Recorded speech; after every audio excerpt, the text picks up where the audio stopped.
Well, round out in my 30s, I started to notice that when I was doing things, I was getting out of breath. Not greatly out of breath, just enough, just a slight panting. And I just put it down to how old I was. Never connected it with smoking at all. Well, it was in 1997 that I realized there's something seriously wrong with me. Um, and again, I was going through denials. I had this dreadful cough and all this green phlegm.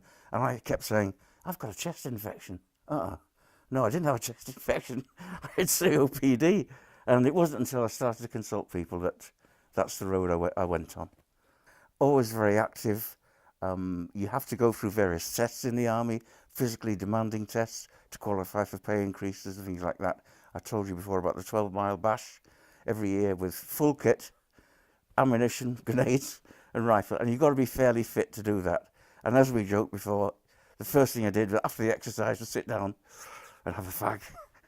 It's frustrating because, as I said to you, in there, I can go and get the spade and dig the tree stump out. In there, I can't. That's frustrating. It makes you angry. The other thing that makes you angry is your own stupidity for being in this state in the first place. So there's a lot of anger in there. I come across like this, but there is quite a lot of anger in there about that. I've had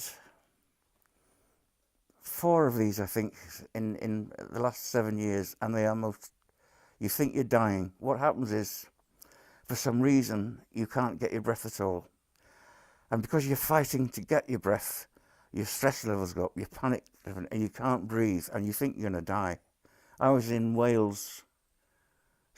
Scotland last year, and just because I couldn't get my coat up on a rack on a coach, something went wrong. I don't quite understand what.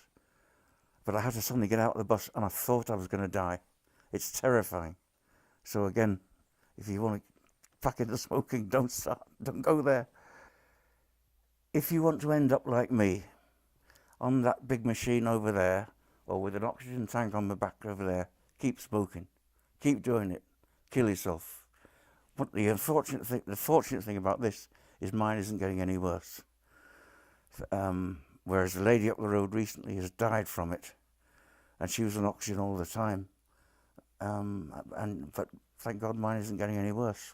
If you're bending over, like to tie your shoelaces or something, you're putting pressure on your lungs, which aren't too clever anyway, and it's very hard to breathe. And so it's changed your life without any shadow of a doubt. It's changed my psychological outlook to some extent. It's changed my behaviour to some extent. And like I say, you're constantly evaluating, how can I do this? Or what's this going to cost me in terms of breathlessness?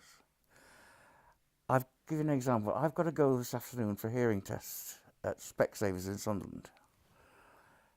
And I just said to her, whereabouts are you? Oh, we're the second floor in Olive Street, or wherever it was. And I thought, ye gods, that means I've got to get up 2 flights of stairs. Have I got my breathing thing? Have I got this? Have I got that?